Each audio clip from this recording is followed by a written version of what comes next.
Today's lesson is lesson 5, activities 4, 5, and 6. In activity 4, you will explore angles with vertexes located outside of the circle. Before you can provide conjectures you will make about these types of angles, you should be able to construct a tangent line to a circle through a point inside of the circle. Here in question 1, we're going to go ahead and do that. We're going to go ahead and construct tangent lines to a circle through a point outside of the circle. They're going to walk us through the steps right here, but go ahead and pause the video at any time so that you can catch up and follow along with your notes. We're first going to go ahead and grab our compass and create circle C. Go ahead and create it any size that you'd like. There we go. There's our C in the center. All right, and then we're going to go ahead and locate a point P anywhere we'd like outside of that circle. You know what, I'm going to make that a little bit smaller. There we go. See, let me make the points a little bit bigger. Perfect. All right, now I'm going to go ahead and with my protractor, I'm going to draw segment PC. So I'm just going to go ahead and connect P to C in step 2. And now I'm going to go ahead and construct the perpendicular bisector of PC. So remember, you want to put the point of your compass here on C and you want to pull it visibly more than halfway from C to point P, maybe somewhere around here, and you're going to want to go ahead and make your arc. Then you're going to want to switch your compass over here and you're going to want to make your arc this way. I'm going to go ahead and just show the markings that should show up about right here. Let me move them just a bit. There we go. You should have that mark at the top. Nope, something like that. There we go, and then they should match down here at the bottom as well. Now you can, remember, pull them all the way through like so. And then you're going to go ahead and you're going to connect your intersection at the top to your intersection at the bottom. We've been doing this construction all year, and so it should be fairly familiar to you. There we go. All right. We're going to go ahead and call this point of intersection right here, point M.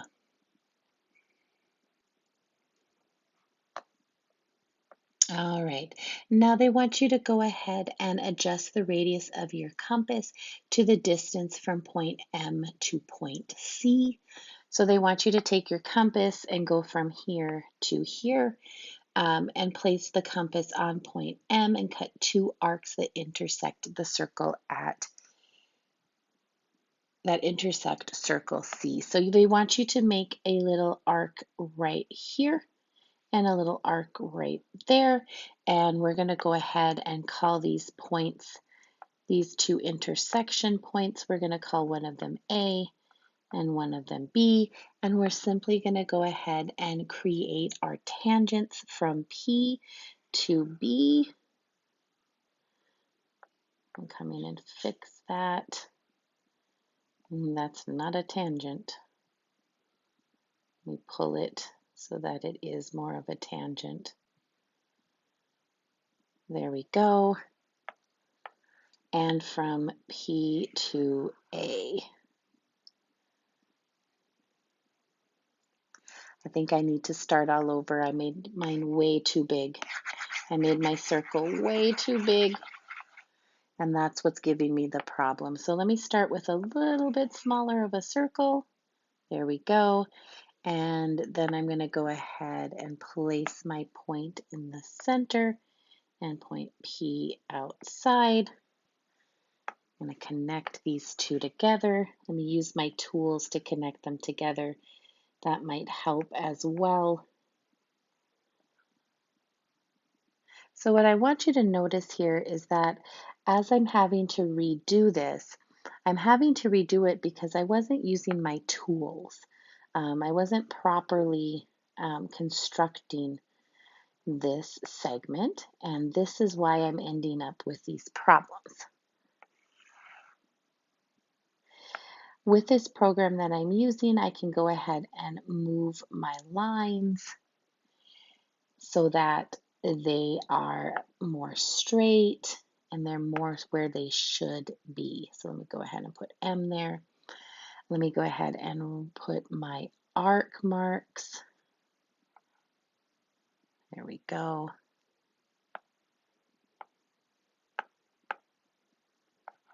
Hopefully this will work. Let's see. Let's see if this works better. So P to A. There we go. That works better. And P to B. Perfect. There we go.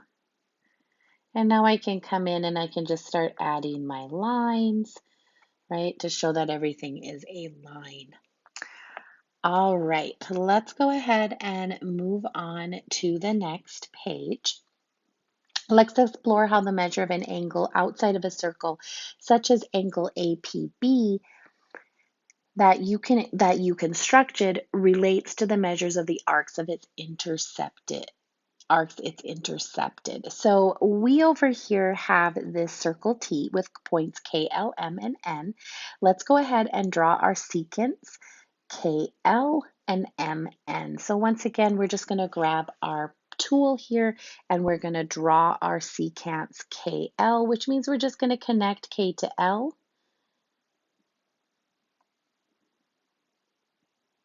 through the circle, making it a line. There we go. Perfect. So there's our first secant, and then M and N. Let's go ahead and do them.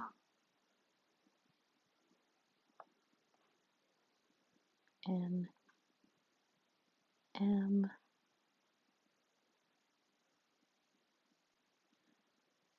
There we go. And our secants are going to intersect. Let me go ahead and back up just a bit here. I'm going to need this part to disappear. Perfect. There we go. Oops.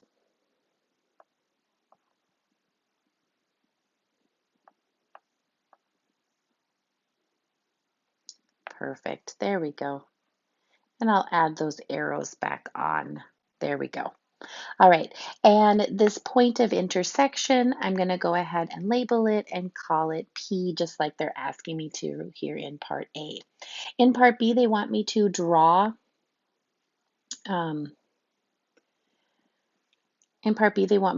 chord KN, so let's go ahead and do that, chord KN. That just means I'm going to connect K to N. Perfect, there we go. Can you determine the measure of angle KPM with the information you have so far? Maybe. I think that's what we're going to be leading to into these next couple of questions. Use the information given in the figure to name the angle measures that you know. So let's go ahead and use those two arc marks that they're giving us down here at the bottom. KM is 80, so let's go ahead and mark it. Remember in the last lesson, we followed it back and we used our rule about an inscribed angle and its intercepted arc and how to find them. So I'm feeling like that's what we're going to be doing here as well. And then let's go ahead and talk about LM. Let's highlight that and let's mark it as 30 degrees as well. All right, so what do we know? What do we know? I think we can find the measure of angle. Let's do this one first. I think we can do this one, angle LKN. I think we can find the measure of angle LKN by following it back and using our formula from our last activity. So that angle at LKN, this one right here, is going to be half of the 30 degrees of its intercepted arc. It is going to be 15 degrees. I think I can do the same thing with this angle right here. There we go. I think I can do the same thing with the measure of angle KLM.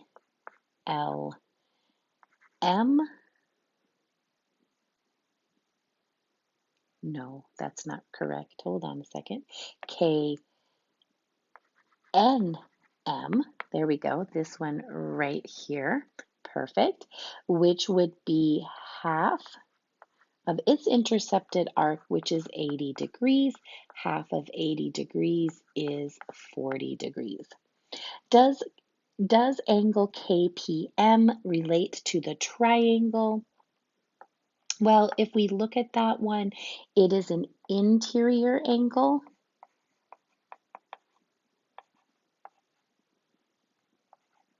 of the triangle. So if we look at that angle, if we follow P to N, we notice that it is an interior angle of that triangle. Write a statement to show the relationships between KPM, NKP, and KNP. So I can go back and I can look at the triangle, but what's happening here is we have an exterior angle and it's two interior ones. And so the measure of angle KNM is equal to the measure of angle KPN plus the measure of angle NKP,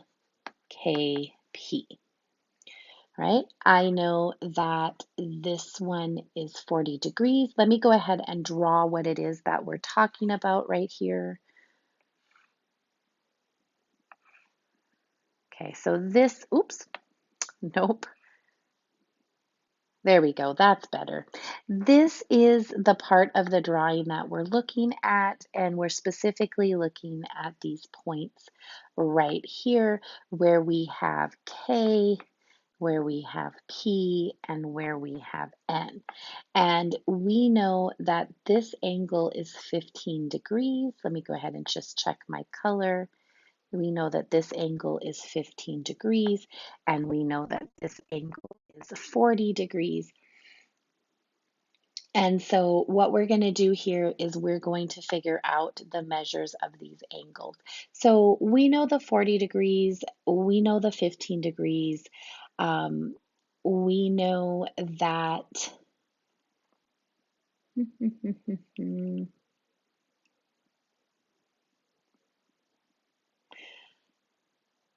we can find angles, this angle right here. Let me go ahead and call it angle 3 so that we don't have to keep calling it angle KNP. We can find this angle by doing 180 minus the 40 because that angle right there, let me go ahead and write that this is angle 3, is a linear pair with that outside angle. So we know that that is 140 degrees. And so now we know two of the three angles inside of the triangle. So to find the missing one, we're just going to go 180 minus the 140 for angle 3 minus the 15. And this is going to give us our answer, which is going to be our measure of the angle that they're asking for, the one at P or KPN. There we go. And describe the measure of angle KPM in terms of the measure of both of its intercepted arcs. Well, to find the measure of that angle KPN, it is going to be half of the measure of angle KM minus the measure of angle LN. Let's go back really quick here to the beginning. And as you can see, LN was the purple arc that we did at the beginning, and KM is the pink, is the blue arc. So we have 80 minus 30, and we're going to multiply that by a half. 80 minus 30 is 50. Half of 50 is 25. So what they're giving you here in this last one is just a quick little hack about how to find an angle when you have a figure like this. All right, in our next question here, we have an angle with a vertex located in the exterior of a circle can be formed by a secant and a tangent, two secants or two tangents. What we're going to do here is case one, case two, case three, and we're just going to draw what those would look like. So in case one, we have an exterior angle formed by a secant and a tangent. So I'm going to quickly go ahead and draw that. Remember, a secant is a line that goes through your circle like so, and a tangent is a line that just kind of skims your circle in one spot. So there we go.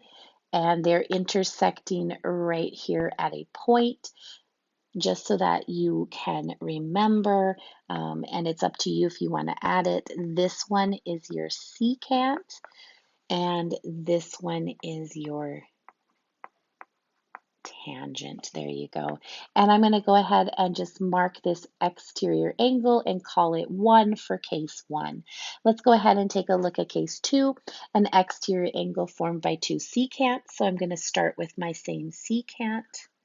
And then this time, instead of just skimming, I'm going to go ahead and go through the circle again as well.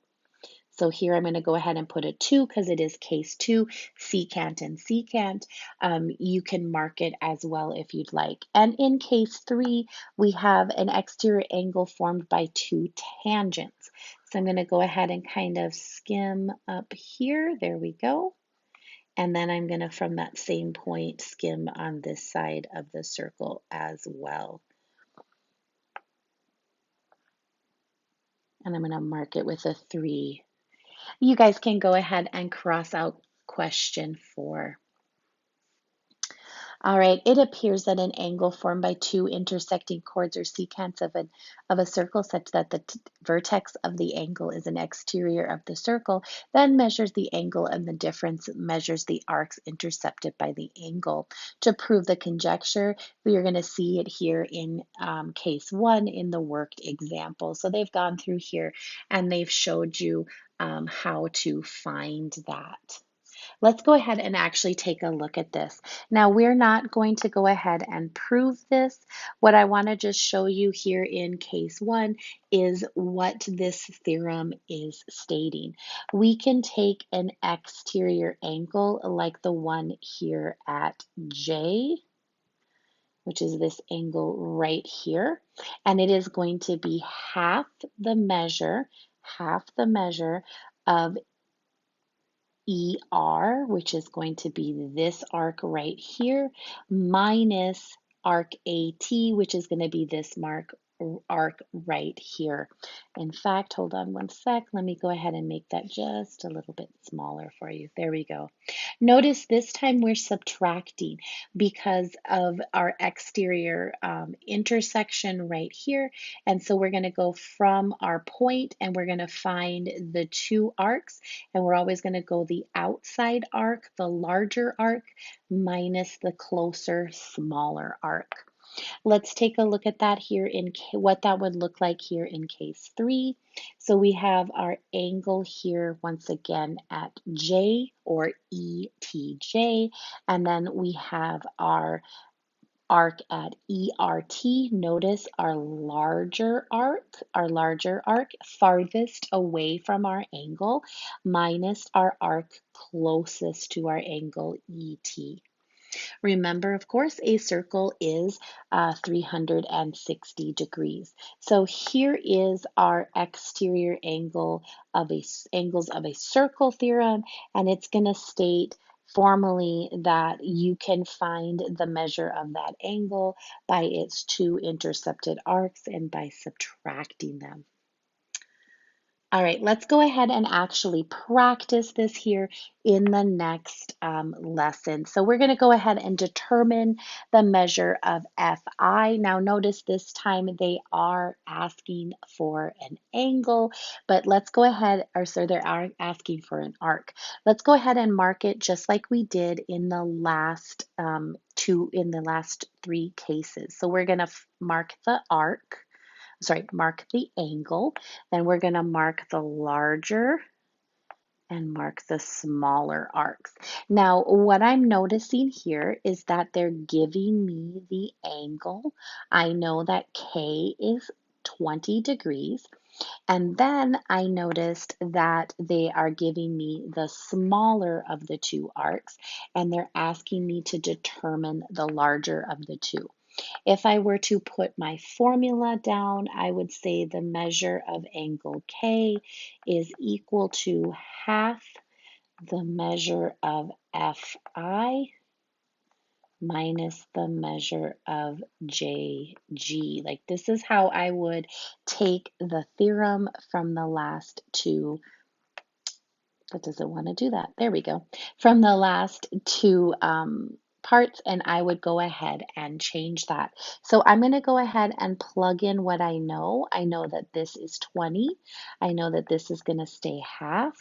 I know that this is what they want me to solve for, right? Because this is that blue part. This is that blue part. Ooh, where'd it go? There we go. Right? So there's my unknown, and then this one would be my purple one. There we go. All right, and now I'm just going to go ahead and I'm going to solve this. One thing that I could do right off the bat is I can distribute the half if I wanted to, right? I could distribute the half, or I could say, you know what, I don't want to do that. I want to multiply by 2. Because if I multiply by 2 on both sides, my fraction disappears, leaving me simply with the FI, right, minus the 80. And all I have to do to find FI now is add 80 to the other side, right, because I'm just solving for X, and FI is my new X, and so I got 120 for Fi. And so I can say that the measure of arc Fi would be 120 degrees. There would be my final answer. All right, let's take a look at this next one. This one looks a little bit trickier, but I'm just going to go ahead and apply that same theorem. This would be my exterior angle. There would be, let me see, this would be my outer, and this would be my inside one. Um, if I'm given it, maybe, but I'm going to guess that one's not going to be given to me. So I'm going to go ahead and erase that. I'm going to stick with my purple and my blue. All right, so let's determine the measure of x. So the nice thing here is the one that they are asking for is the pink mark. So I can start with the measure of angle x equals, and this is the one that they are having me solve for. 1/2, and it should be the measure of TU. Let's see if we know TU. Let's see. Yep, take a look at that. There's TU. So I know this one, it's going to be my blue one. Perfect. Minus the measure of the purple one, which would be VW. And I have a feeling we know the purple one. Yep, we know that it is 40. So we know that VW. All right, so we know that we're going to solve for angle x, and what we could do right here is just kind of leave it as x equals, because take a look at what we're going to do. We're going to go ahead and plug in the 85 for TU, and then we're going to go ahead and plug in the 40 for VW. So we're just going to go ahead and solve this mathematically. 1/2 times 85 minus 40. We're going to put that right into a calculator, and it's going to give us the measure of angle x, which should be 22.5. That one wasn't as hard as I thought. All right, last and final one. Pause the video and see if you can solve this one on your own. Hopefully the very first thing you did was you marked the angle here at D, which was the one that they wanted you to find. So we could start with the measure of angle D equals 1/2. I guess I could do that. There we go. Oops, where'd it go? There we go. The measure of, and now I'm going to come out here and I'm going to find my outside one. It is a little bit longer this time, so I'm going to go and see what they called it. Um, mm, this is not that angle, TXZ. This angle that I need the measure of would be ZAC. So I need to be a little bit careful going into this equation. And then there we go, CB. Okay, perfect. They did give me CB. Perfect. Looks like my pen doesn't want to cooperate. There we go. Perfect. Okay, so we're finding MD, but we need to find ZA. Oh, it's not C, it's a B. Shoot. Let's fix that. There we go. There we go, ZAB. All right, we need to find ZAB. And what they did was they gave us this one right here, ZXC. We know that this is 120 degrees. We also know that the purple one is 30 degrees. So I'm going to go ahead and I'm going to take my whole circle, 360, right? And I'm going to subtract from it the 120 of the yellow of my yellow angle, and I'm going to subtract from it my purple angle, which is 30 degrees. These two together should leave me the blue angle. Take a look at this. This is my full circle. So if I take this part away and this part away from 360, I'm left with just the blue portion on my screen. So once I put that into my calculator, I can see that the blue part is 210 degrees. And now I'm ready to go ahead and substitute. And since we're just solving just like up above, we're just going to go ahead and plug it right on in.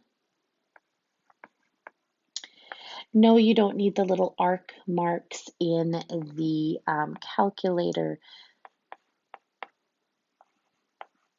90 degrees is what you should get.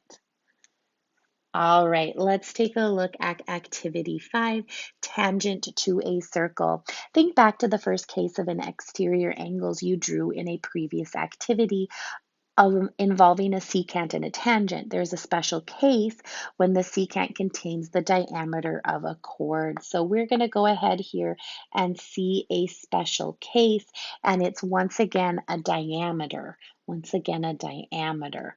All right, so consider UVT, the angle with vertex located on circle C. Line VW is drawn tangent to the circle C at point T. Determine the measure of angle UXT and UYT. Explain your reasoning. So I'm going to go ahead and cross out the explain your reasoning. But as I quickly look at both of these angles, here is one of them. Let me see, that one is this one. And if I look at that one, there we go, that's this one. I can see that they both are half of the circle. So I'm going to go ahead and say both are 180 degrees. And I'm explaining to you my reasoning. They're half of the circle. They're a semicircle. Determine the measures of angle UTV and UTW. Once again, we're going to cross out the explain your reasoning. Remember, we can talk about it being half, right? We're half of this, so I'm going to go ahead and say both are 90 degrees. But I think what they're talking about right here is that they're talking about these angles right here. They're talking about this angle and they're talking about that angle because we do have our intercepting arc, that it is half of that. Okay? It appears that when a line is drawn tangent to a circle, the angles formed at the point of tangency are right angles. And therefore, the radius drawn to the point of tangency is a perpendicular to the tangent line. Diameter, radius, it doesn't matter. If it hits a tangent, it is going to be perpendicular. This can be proved in a statement form, and you're going to see that here on the next page.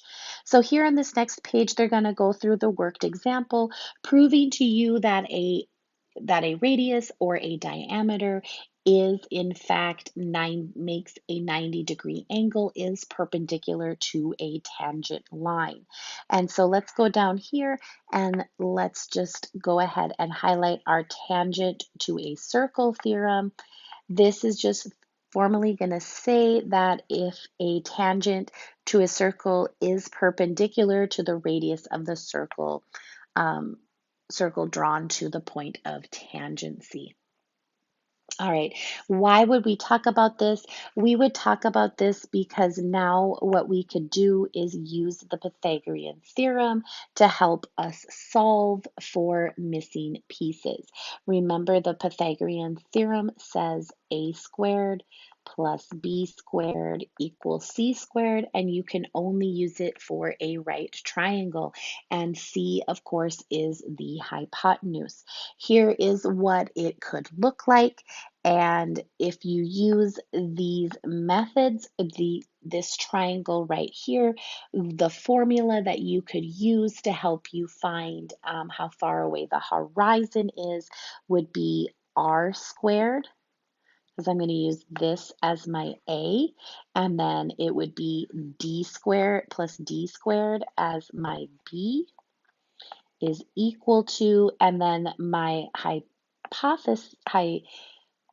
hypotenuse, there we go, is going to be the r plus h squared. And I could work that all out for you to try to determine, but let's go ahead and take a look at the next page to how you could actually use this formula. So Molly here is standing at the top of Mount Everest, which has an elevation of 29,029 feet. Her eyes are 5 feet above the ground level. The radius of the Earth is approximately 3,960 miles. How far can Molly see into the horizon?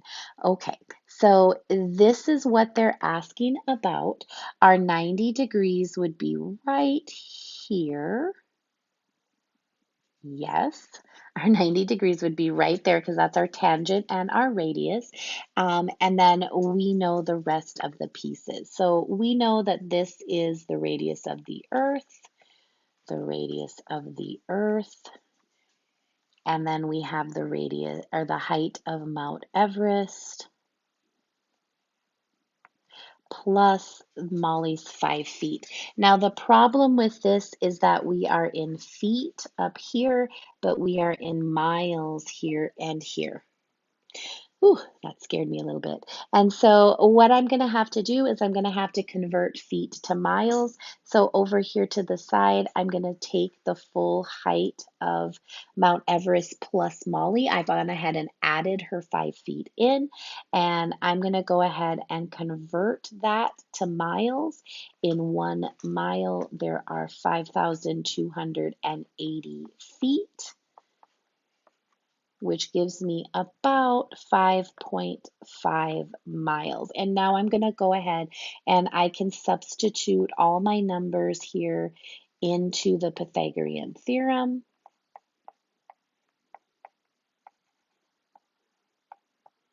So what I've gone ahead here and done is I've gone ahead and labeled the a squared plus b squared plus c squared, but I've gone ahead and done it in a way that is more important to this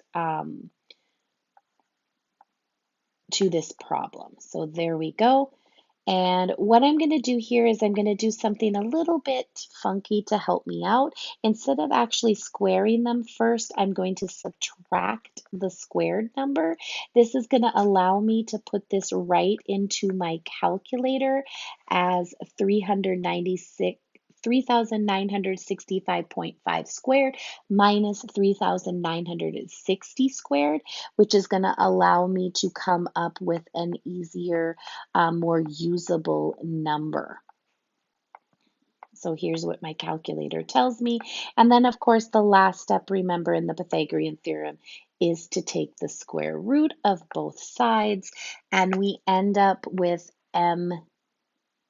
it should be MH. I don't know why I changed it to ME. Let me go ahead and change that. There we go.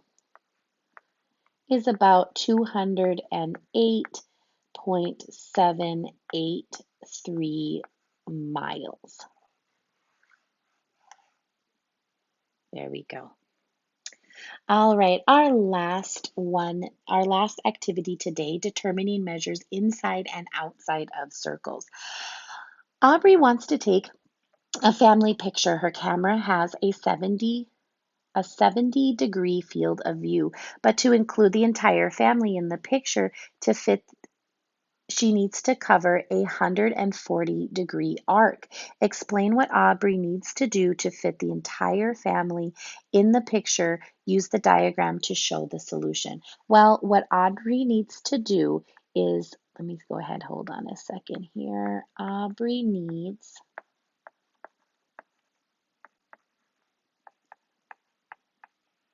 to put herself at the center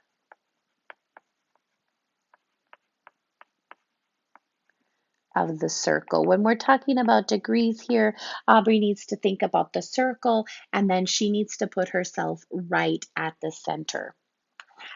Yesterday, Miss Angle taught her students how to determine the measure of an inscribed angle.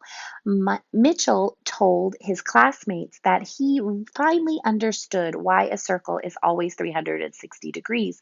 Use triangle paw drawn in the diagram to explain what Mitchell was thinking. Well, Mitchell said an inscribed angle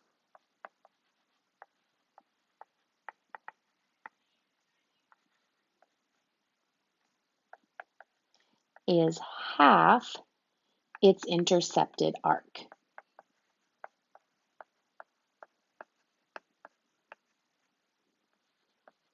This is what we learned in the first couple activities of this lesson. So angle P, angle A, and angle W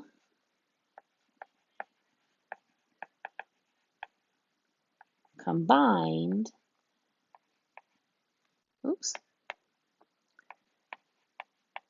to form circle O, right? They combine to form circle O. Triangles, not just triangle paw, triangles sum to 180 degrees. This is the triangle sum theorem. So we could take angles P, A, and W, add them together, and they equal 180 degrees. By doubling them,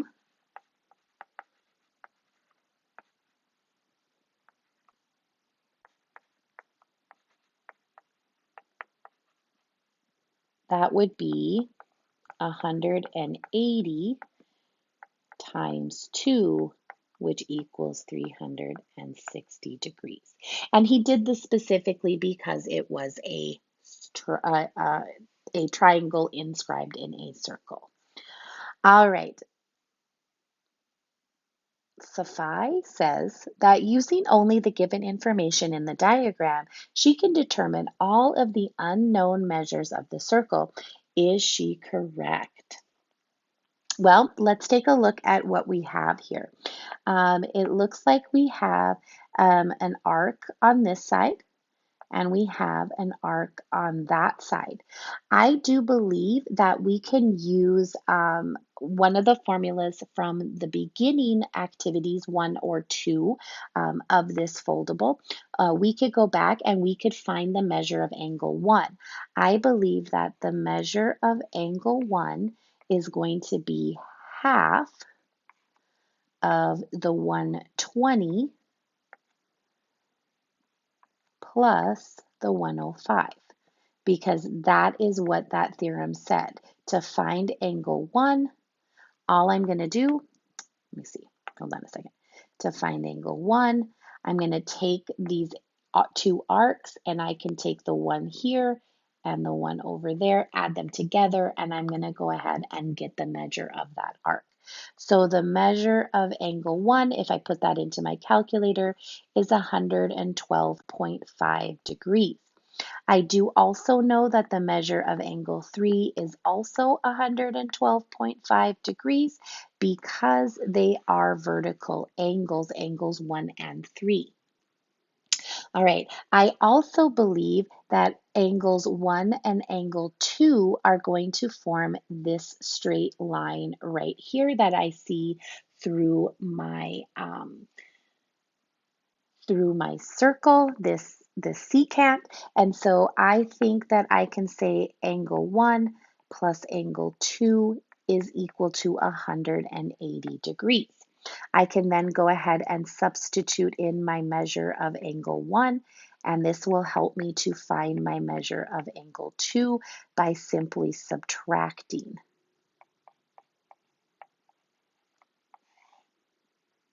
Perfect. So I think the measure of angle 2 is going to be 67.5 degrees. Likewise, angle 4 is also 67.5 degrees because they are vertical angles once again. Could you find angles 5 and 6? Yes, you can.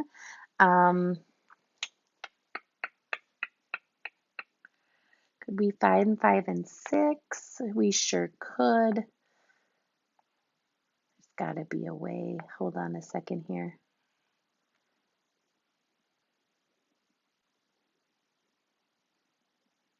They're not equal. Don't think they can necessarily double. Those might be the only two that we can't quite figure out. I do know that the measure of angle 2 is going to equal half of 5, arc 5, right, plus arc 6. Oh, I ran out of paper. Hold on a second.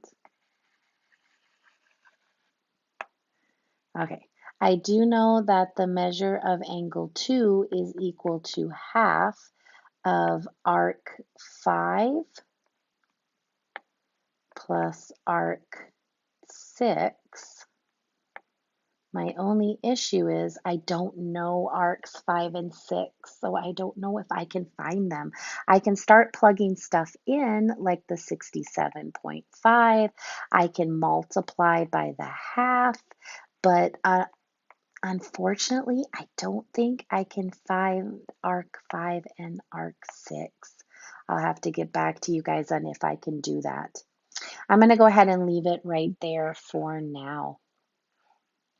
All right, let's go ahead and apply the theorems that you know to determine each measure.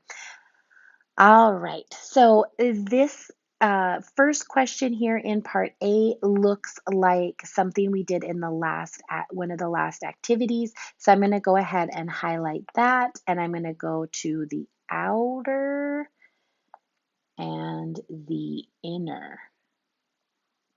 Oh, but unfortunately, this is not my outer. This one is. So I'm going to use the 86 to help me out, but it's going to help me to figure out what that one inside is. I've got to determine that one, but they gave me this one. Okay, so I know that 43, hold on a second. I know that 43, the angle in pink, equals half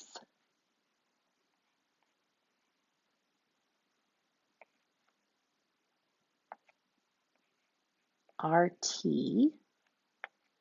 minus the 21.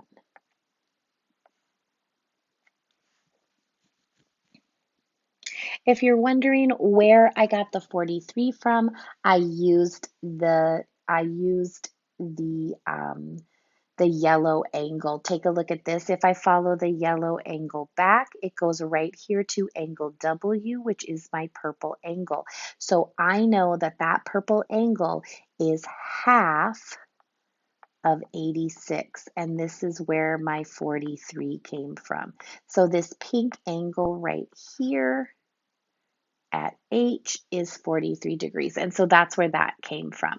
All right, let's go ahead and solve this one. I'm going to go ahead and multiply by 2 because remember, I don't want the fraction any more than you guys do. And now we just have our RT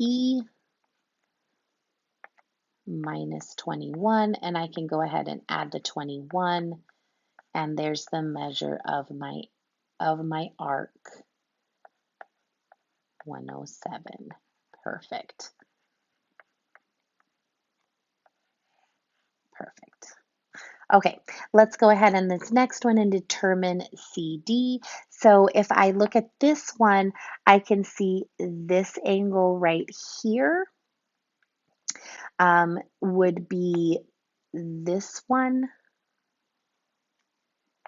and this one, right? Which is the one they're wanting me to determine. There we go.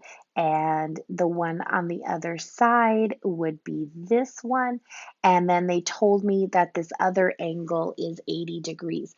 Well, I know that this one is 100 degrees because these two together form a linear pair.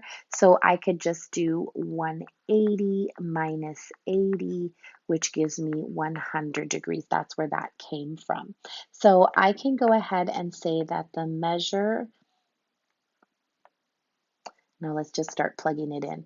I can go ahead and say that the 100 degrees equals half of AB, which is the 88,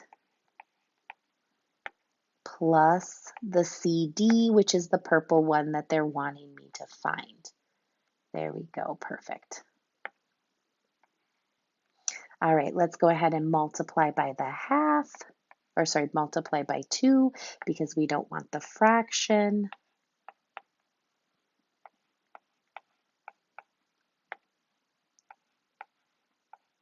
And then we're going to go ahead and subtract the 80, leaving us with, oh, sorry, it's 88. Let's just fix that really quick. 88, 88, 88, which leaves me with 112 as my measure of arc CD.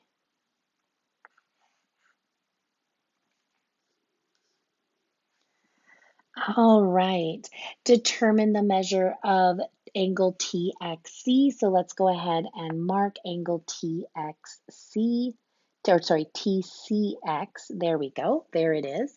And we're just going to go ahead and use what they gave us. So they told us TSX. TSX is 17 degrees. Let me go ahead and put that in black. There we go. And STW is 50 degrees. I can go ahead and I can find this angle right here at C by simply saying 180 minus 17 minus 50, which would give me 113. So this angle right here at C would be 113 degrees. It and that pink angle, of course, form a linear pair. There's my final answer.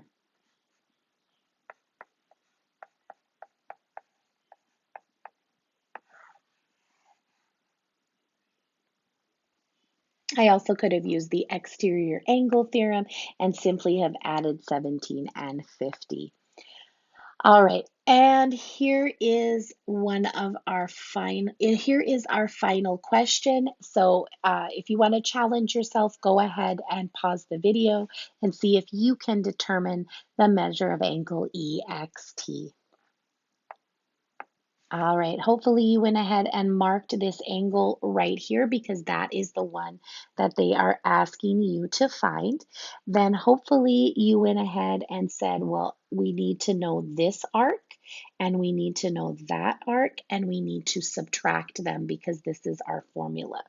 So our formula to find that measure of angle EXT, we're going to go ahead and say that it's half the measure of the blue one, of the blue arc, minus the measure of the purple arc. All right, so let's go ahead and figure this out. They went ahead and told us that the angle RET is 40 degrees. RET is 40 degrees. But this one is an angle. So let me go ahead. Hold on. I don't want to highlight it. I want to come in with my pen. RET is 40 degrees. RET. This angle right here is 40 degrees. That is an inscribed angle. That means that this intercepted arc right here between R and T is twice as big. So I can say that I know the measure of RT is equal to 80 degrees, right? Because I know the inside, so the outside is twice as long. Okay. I also know that this part right here, let me grab a different color. I also know that this part right here is 180 degrees. How do I know that? I know that because, here we go, that should work. I also know that the measure of RE is 180 degrees because it is half of the circle. That is a diameter. Okay, so that means that this blue one, the measure of RET has to be 180 plus 80, 260 degrees. So there's my first number to go into my formula. Oh, that was a lot of work, you guys. So this one, I got this because it was the 80 plus the 180. And that's how I got the 260. That's how I got the 260.